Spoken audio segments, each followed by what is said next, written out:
Сом акча алмаштыруу жайын көрөбүз достор. Сом акча алмаштыруу жайында курс 84-тен алып 85-тен сатып атат. Рубльди 1 сом 0.75-тен алып 1 сом 105 сатып атат.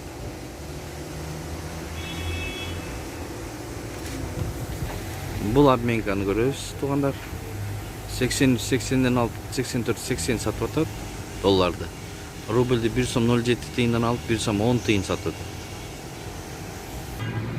Ассаламу алейкум, Дон Кабар YouTube каналынын катталуучулары жана коноктору. Сак саламатсыздарбы? Бишкек шаары Моссоветтебиз достор. 84-тен алып доллар 85-тен сатат. Долларды. Рубльди 1 сом 0.7 тыйындан алып 1 сом 10 тыйындан сатат. 10 май 2022 жыл.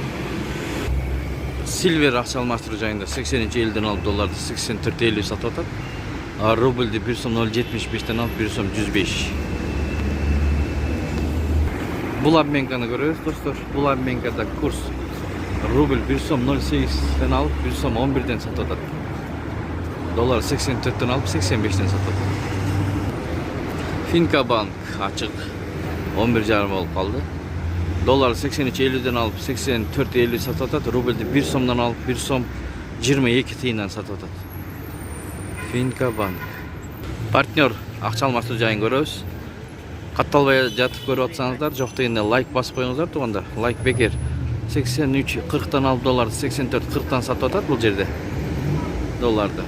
Рубльди болсо 1 сом 0.8 тыйындан алып 1 сом 11 тыйындан сатып атат. Байтүшүн банкта рубль 1 сомдон алып 1 сом 18 тыйындан сатып атат. Ушу менен видеону аяктайбыз. Сак саламатта туруңуздар. Кут плюс акча алмаштыруу жайында курс рубль 1 сом 0.6-дан алып 1 сом 0.9-тан сатып атат. Доллар 83.50-ден алып 84.50-ден сатып атат.